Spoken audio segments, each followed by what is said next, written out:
नमस्कार, मैं हूं खुशबू पांडे। स्वागत है आपका हमारे खास कार्यक्रम हरियाणा डायरी में। हरियाणा डायरी में हम बात करेंगे सत्ता के सिंहासन से लेकर जनता के सरोकार तक। साथ ही हम आपको बताएंगे प्रदेश सरकार की हर उस योजना के बारे में जिनका सीधा संबंध हरियाणा की जनता से है। जो योजनाएं प्रदेश के विकास को नई गति प्रदान करेंगी और हरियाणा की जनता का चहुमुखी विकास भी करेंगी, ताकि प्रदेश की जनता तरक्की की राह पर आगे बढ़े और हरियाणा प्रदेश निरंतर उन्नति की नई ऊंचाइयों को छूता हुआ प्रगतिशील रहे। तो अगले 30 मिनट तक बने रहिए हमारे साथ और देखते रहिए हरियाणा डायरी।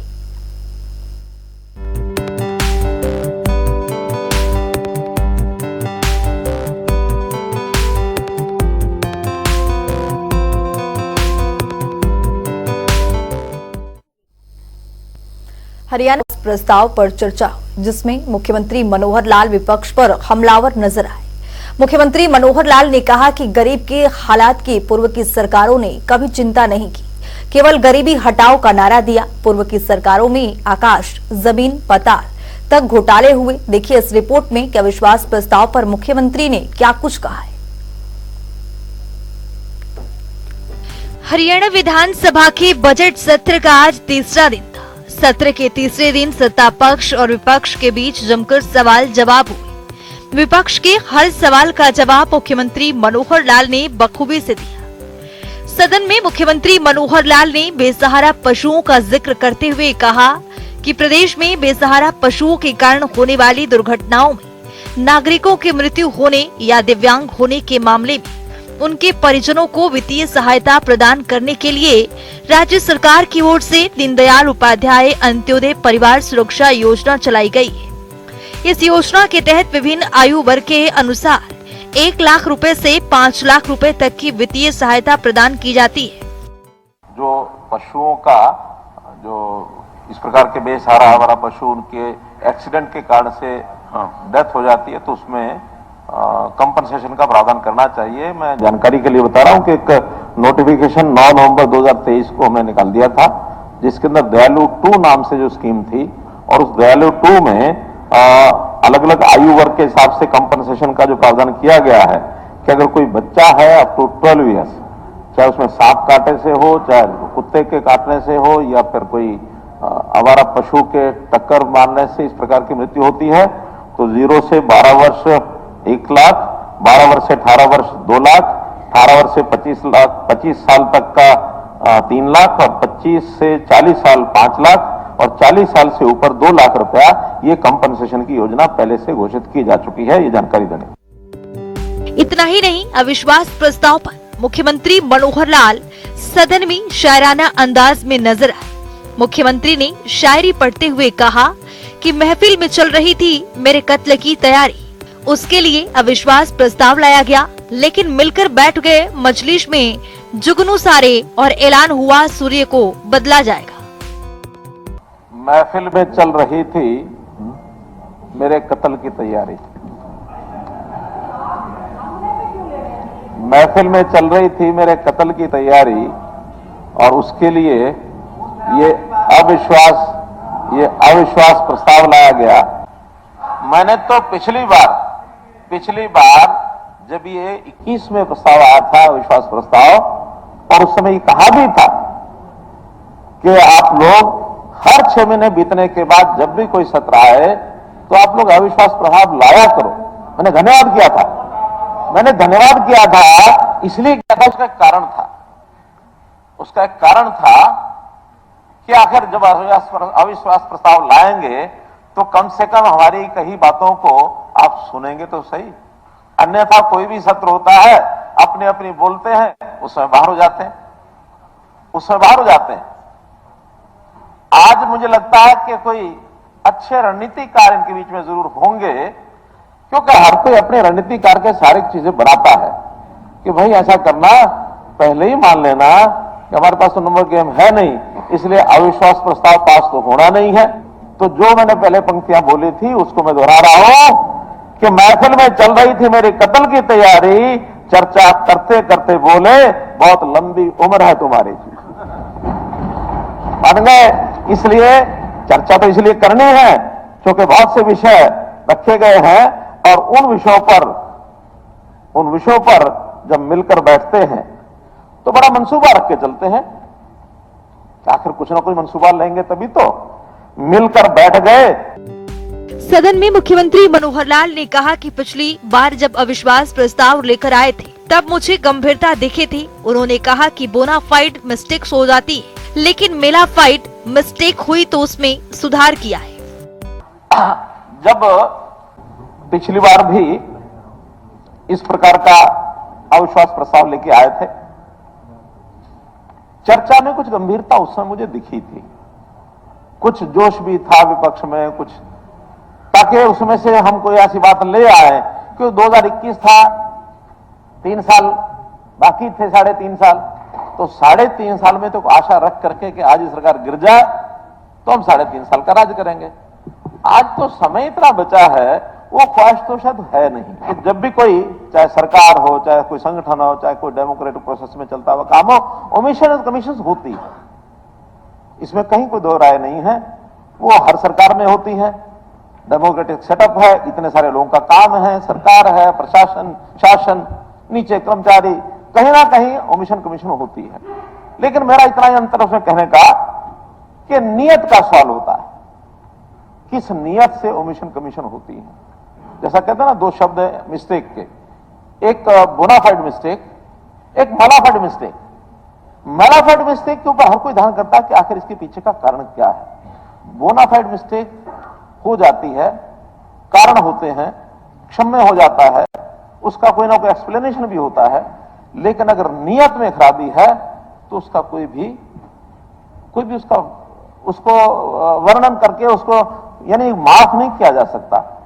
तो हम ऐसे ऐसे काम भी आपको सामने रख सकते हैं कि जब आपने गलतियां की तो मेलाफाइड इंटेंशन भी से हुई है और उसका संज्ञान भी लिया है, कोर्ट ने लिया, एजेंसी ने लिया, सबने लिया।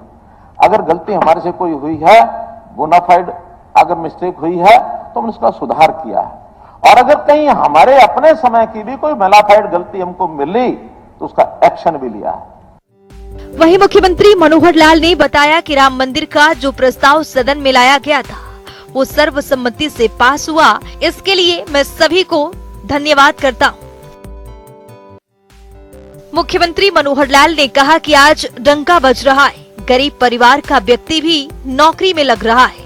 पूर्व की सरकार में 10 साल में सिर्फ 88,000 नौकरी देने का काम किया गया था, लेकिन आज 9.5 सालों में हमारी सरकार ने 1,24,000 नौकरी देने का काम किया है, 30,000 और नौकरी देने का काम किया है और अभी 15,000 का रिजल्ट आने वाला है।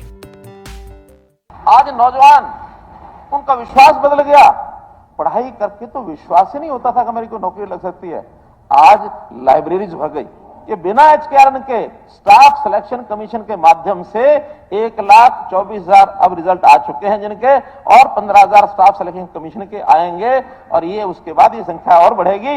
आखिर 2004, 5 और 6 में स्टाफ सिलेक्शन, इसके हरियाणा पब्लिक सर्विस कमीशन 2004 से 6 0, 8 9 22, 9 10 176, 10 11 712, 11 12 1046, 12 13 भी 1000, 13 14 फिर 448, 14 के अक्टूबर तक, क्योंकि अक्टूबर तक ये सरकार थी पिछली, 143। तो कुल इन 10 सालों में 3,593, अर्थात एवरेज 360। एक साल में एवरेज 360 भर्तियां। और अब मैं आपको बताता हूं 14-15 में हमारा भी इसलिए नहीं लगा क्योंकि 4 ही महीने थे, 14 मार्च से 15 यानी 14 नवंबर से 15 मार्च, कुल 4 महीने में हमारे पास उस प्रकार का भी सेटअप और बाकी सारी चीजें हम नहीं बना पाए थे। लेकिन अप्रैल 15 से मार्च 16 53, 16 से 17 161, 166, 17 से 18 1506, 18 से 19 404, 19-20 1278, 20-21 284, 21-22 55, 22-23 788, और अब इस 23 और 24 का भी और 1 महीना 2 महीने बाकी हैं, 31 जनवरी तक का है, ये 1274। और अभी आने वाले जो 6 महीने हैं लगभग 1,000 नौकरियां उसमें और होंगी, तो ये कुल बनेगा 6,808, एवरेज 680। कहां 360, कहां 680? आखिर डिपार्टमेंट काम करता है तो उसके बारे में हम न प्रशंसा करें, ना उसकी हम अप्रिसिएशन उसको दें, लेकिन आलोचना तब करें जब हम कुछ तुलनात्मक बातें अगर लाए तो जरूर करना चाहिए, उसमें हमें कोई आपत्ति नहीं है, जरूर करना चाहिए। सदन में मुख्यमंत्री मनोहर लाल ने कहा कि जनता को भी पता है कि आज गरीबों के लिए कौन खड़ा है। इसके साथ ही मनोहर लाल ने विपक्ष पर तंज कसते हुए कहा कि जनता जागरूक है, स्लोगन से काम नहीं चलेगी। मुख्यमंत्री मनोहर लाल ने बुढ़ापा पेंशन का जिक्र करते हुए कहा कि बुढ़ापा पेंशन खुद घर पहुंच रही है। मेरा कहना है कि गरीब, उस गरीब की हालत पर कभी आप लोगों ने चिंता नहीं की। स्लोगन बोले हैं, हम छोटे थे 1970 में नारा चला था गरीबी हटाओ, और सब लोग उसमें बह गए थे। वो सरकार कांग्रेस की उसी नाते से आई, लेकिन उस समय की जनता की स्थिति, देश के आजाद हुए सिर्फ 23 साल हुए थे, आज की लोगों की स्थिति बहुत अंतर है। उस समय जनता भोली भाली, बहुत कोई विचारवान थी ऐसा नहीं है। कांग्रेस और सरकार सिनोनिमस थे, जैसे पेस्ट और कोलगेट उस समय सिनोनिमस होते थे। कोलगेट माने पेस्ट, पेस्ट माने कोलगेट। आज जितने ब्रांड हैं उसमें ना ब्रांड होते थे ना लोगों को पता लगते थे। आज लगता है कि पेस्ट इज ए कमोडिटी, बाकी ब्रांड्स के नाम है। सरकार एज एन इंस्टीट्यूशन, लेकिन पार्टियां अलग अलग सरकार बना सकती हैं। ये 1970 में जाकर लोगों को पता लगा, जब इमरजेंसी में उत्पीड़न हुए, तब लोगों को लगा सरकारें बदली जा सकती हैं और हमारे वोट से बदली जा सकती हैं। पहली बार केंद्र में 1977 के अंदर सरकार बदली गई, जनता पार्टी की सरकार आई। आज लोगों को पता है कि कौन गरीब के साथ खड़ा है, कौन नहीं खड़ा है, कौन गरीबी को हटाएगा, कौन नहीं हटाएगा, कि हमको हर गरीब का ख्याल है। मुझे खुशी है इस बात पर, मुझे खुशी है इस बात पर कि तुम्हें एतबार नहीं मुझ पर, मुझे खुशी है इस बात पर कि तुम्हें एतबार नहीं मुझ पर। हमें तो अपने अवाम के हर शख्स का ख्याल है, तुम्हें अपने परिवार से मतलब है बस। और मलाल ये है कि मुझे हर गरीब का ख्याल है, हर गरीब का ख्याल है। सदन में अविश्वास प्रस्ताव पर बोलते हुए मुख्यमंत्री मनोहर लाल ने विपक्ष पर जमकर हमला बोला है। मुख्यमंत्री ने शायराना अंदाज में कहा कि जिनके घर शीशे के होते हैं वो दूसरों पर पत्थर नहीं मारते। ख्वाहिशों के बोझ से बशर एक उर्दू के बहुत बड़े कवि हुए हैं, बशर शायर हुए हैं। ख्वाहिशों के बोझ से बशर तू क्या क्या कर रहा है, इतना तो जीना भी नहीं जितना तू मर रहा है। हजार बर्फ गिरे लाख आंधियां उठे, हजार बर्फ गिरे लाख आंधियां उठे।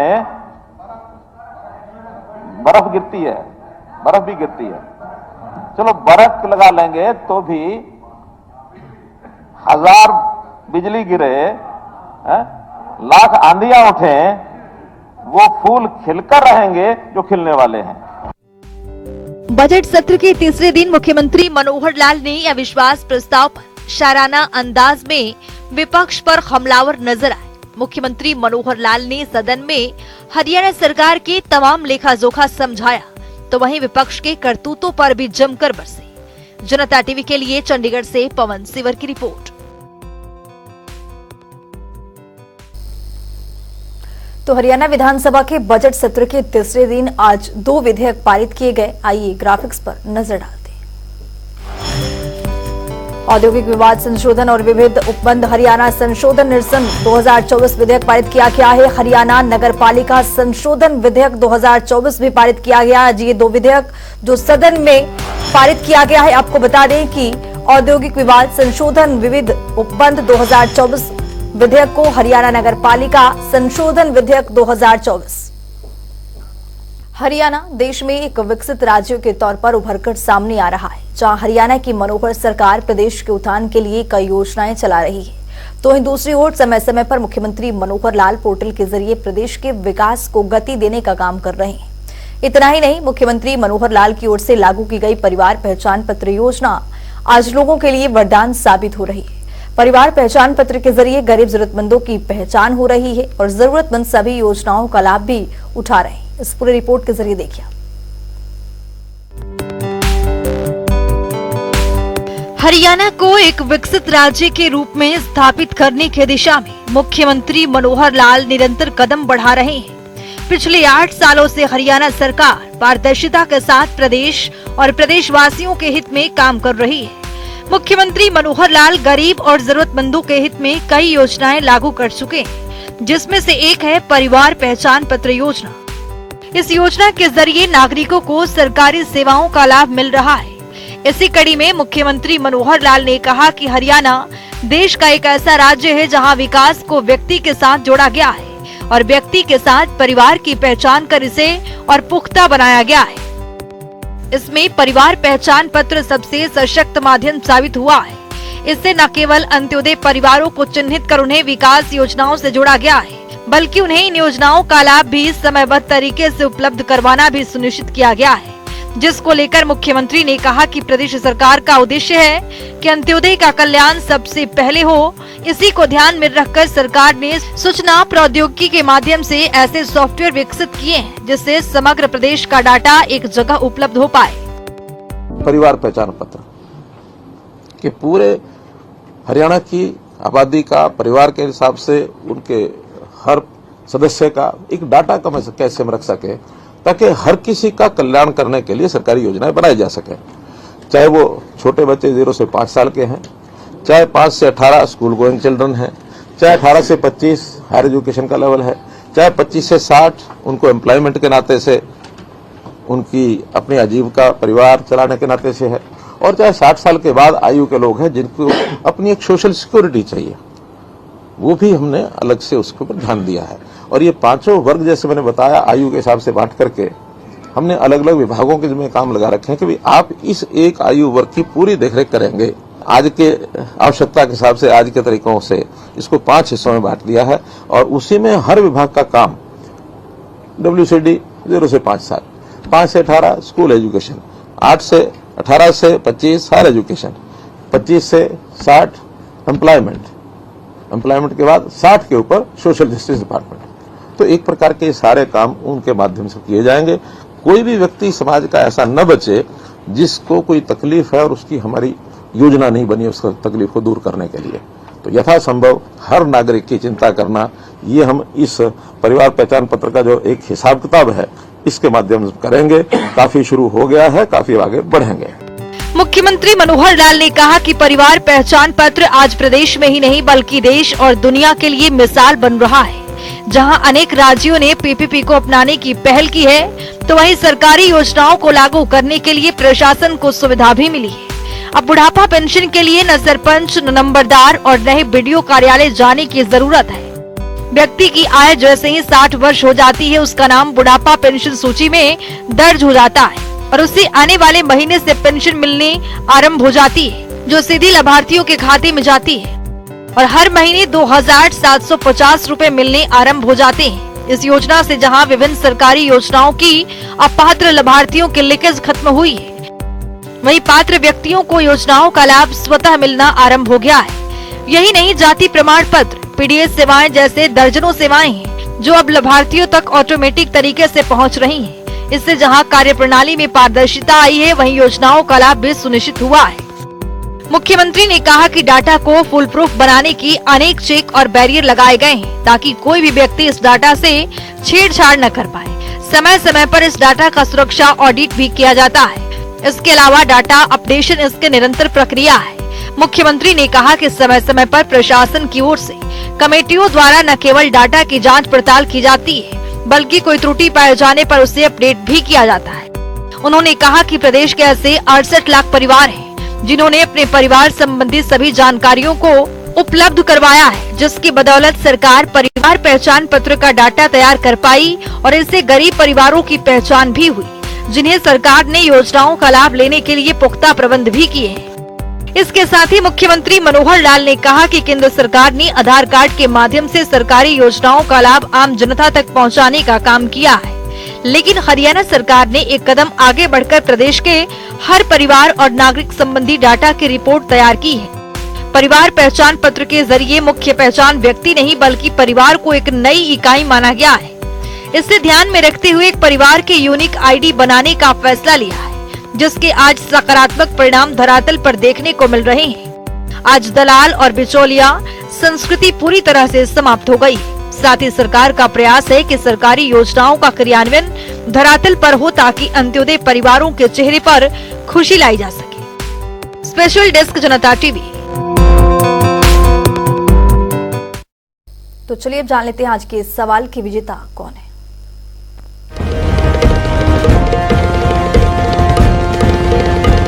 तो बात अब आज के विजेता की। जैसा कि आप जानते हैं, हर रोज एक नया सवाल पूछते हैं, सही जवाब देने वाले के नाम और तस्वीर अपने टेलीविजन स्क्रीन पर दिखाते हैं, साथ ही उसको उपहार भी देते हैं। तो चलिए अब जान लेते हैं कल का हमारा सवाल क्या था और कौन है इसका विजेता। कल का हमारा सवाल था, मुख्यमंत्री बागवानी बीमा योजना की शुरुआत कब की गई थी? इसका सही जवाब है सी, साल 2020। ढेरों जवाब आए, लेकिन आज के हमारे विजेता हैं राजेश धनखड़ भिवानी से। राजेश, आपको बहुत बहुत बधाई। तो फिर पूछेंगे आज का सवाल, देखते रहिए जनता।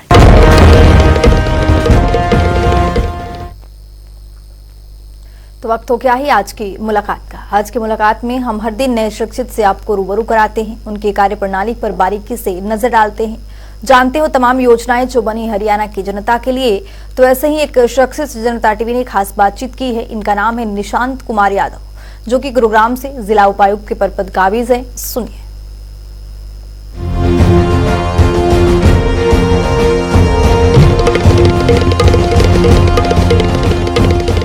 हरियाणा सरकार के द्वारा स्वामित्व योजना लागू की गई है। इसका मुख्य उद्देश्य यह है कि जो लाल डोरे हैं, विशेष करके जो ग्रामीण एरियाज में हैं, उनको मुक्त किया जाए और उनके अंदर जो लोग रहते हैं उनको भी मालिकाना हक दिया जाए। इसके अंतर्गत जितने भी हमारे लाल डोरे के एरियाज हैं उन सब जगह सबसे पहले ड्रोन फ्लाइंग की गई और अलग अलग एरियाज को चिन्हित किया गया।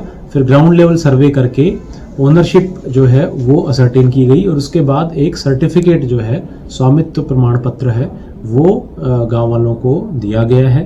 गुरुग्राम जिले में विशेषकर ऐसे 44,000 पत्र जो है वो बांटे जा चुके हैं और उस सर्टिफिकेट के जरिए कोई भी इंडिविजुअल अपने घर का रजिस्ट्रेशन जो है तहसील में आकर के करा सकता है और उसका ओनरशिप प्रूफ एक तरीके से वो उसके लिए काम करेगा। इसका मुख्य उद्देश्य ये था कि लोगों को एक तो अपने जो कई लोग अपने पुराने घर में रहते थे, उनका एक ओनरशिप प्रूफ नहीं होता था, तो एक मलकियत का एक सबूत उनके पास रहेगा। उस पे वो बैंक से लोन भी ले सकते हैं और आगे कोई लैंड डिस्प्यूट्स भी होते हैं तो उसमें भी उनको सोल्व करने में मदद मिलेगी, क्योंकि जो वो पुश्तैनी घर जो भी हैं उन सब की डायमेंशंस भी उस पत्र में, प्रमाण पत्र में होंगी। तो आगे इससे लैंड डिस्प्यूट्स को सोल्व करने में भी हेल्प मिलेगी। तो एक हरियाणा सरकार की बहुत ही इंपॉर्टेंट और महत्वाकांक्षी योजना है और इसके जरिए सब लोगों को स्वामित्व प्रमाण पत्र बांटे जा रहे हैं।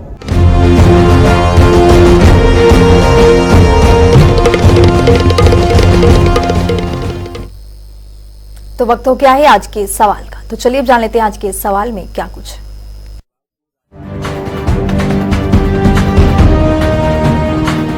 हर रोज की तरह हाजिर हूं आज का सवाल लेकर। जैसा कि आप जानते हैं, हर रोज एक नया सवाल पूछते हैं, सही जवाब देने वाले के नाम और तस्वीर अपने टेलीविजन स्क्रीन पर दिखाते हैं, साथ ही उसको उपहार भी देते हैं।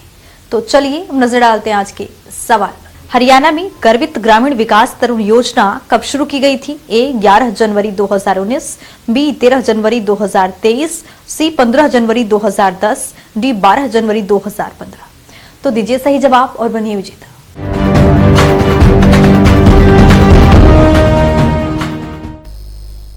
तो हमारे खास कार्यक्रम हरियाणा डायरी में मेरे साथ इतना ही। नमस्कार।